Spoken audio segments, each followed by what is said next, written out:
Mr. Chairman, thank you, Ms. Richards, for being here today. I appreciate your testimony. I am also married to a strong lady. She is a family nurse practitioner. Helped launch the Sexual Assault Nurse Examiner Program at Wake Forest Baptist Medical Center many years ago. But we stand together. We have done work in our inner cities and places like Cleveland and Baltimore and New York. And I'm troubled with some of the statistics that we've even seen out of New York. And maybe you can address that. I want to talk over you. I want to give you a chance to respond. But according to New York Health Department statistics, we now know that there are more African-American babies that are aborted in New York than actually born alive. Are you aware of that statistic?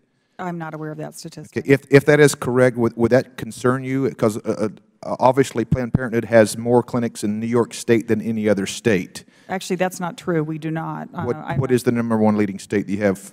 I believe it's California. I'll have to look, though, to make sure. But if you know that's not true. And it's not only, I mean, Planned Parenthood, there are a number of healthcare providers in the state of New York beyond Planned Parenthood. It's one of the better served. I understand, but we've already established that somewhere between 30 and 40% of all abortions come from your organization. So if we're going to put out the stats, we want to make sure that we're talking correct on the numbers. And I do think, Mr. Walker, it's a really important point, because I think one of the other, I'm not what all the statistics are that you have, but of course the lack of access for African-American women in particular to basic preventive health care, including family planning, is a huge problem in this country. It is, and I don't want to spend, and I agree with you, that's as a aforementioned time of places that we've served and worked in, but it does concern me that 3 times the African-American population is 13%, yet they're being aborted 3 times % of the population at 35%.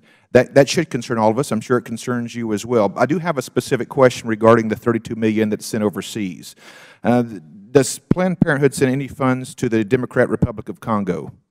You know, this was asked earlier, and we did touch on it, but I want to come back to it. I have to get back. Honestly, I didn't bring materials about our international global program. I would have to get back to you that. I'm not trying to evade it. It's just not something that I thought was a topic of the committee meeting. Well, I hope you would, because we have laws in this country that permit or prohibit us from sending money to places where we have sanctions on, and if Planned Parenthood is doing that, I would imagine that would be something that would concern you, would it not? We certainly comply with all the laws, both globally and domestically, and that's why I commit to you. I will get information. We'll work with the committee to get information about the Congo. Fair enough. I have a question. As a former pastor, 15 years in a couple large churches, there are many times where we counseled women at different ages, various ages, for different things that we're going through.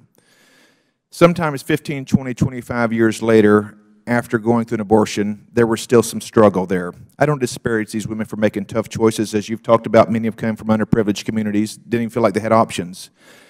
But of the $500 million of the taxpayers' money that goes to your organization, how much of that is set aside to offer counseling to some of those women who are still struggling with that issue? Well, we don't, this is what it's really hard to explain to you, because I feel like we're talking past each other. We don't get a big check from the federal government. We're reimbursed for direct services, but they're all family planning, STD testing, well-women visits.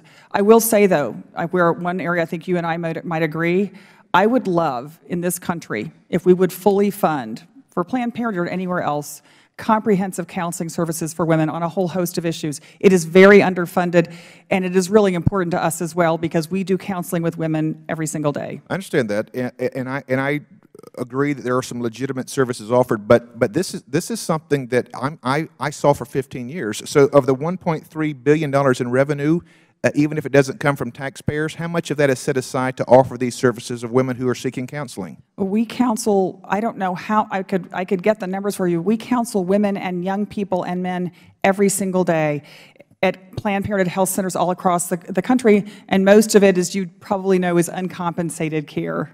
Well, I look at your numbers, and I would tell you this, it is amazing as far as the amount of revenue that exists, and that's why I wanted to talk a little bit about how much you're sending overseas. But I do have one final question. This is a big if there is proven to be criminal activity through an investigation, would you have any problem redirecting the $500 million or the $60 million of the 20% that's not Medicaid? Would you have any problem redirecting that to other women's health care organizations who are offering genuine health care? Well, I'm not going to answer to a hypothetical. And again, we follow all the laws at Planned Parenthood. The health and safety of our patients is our #1 concern. If there is any issue ever, the state or local, national level, we will address it, and we do so swiftly, and we always have. Thank you, Ms. Richards. You'll back.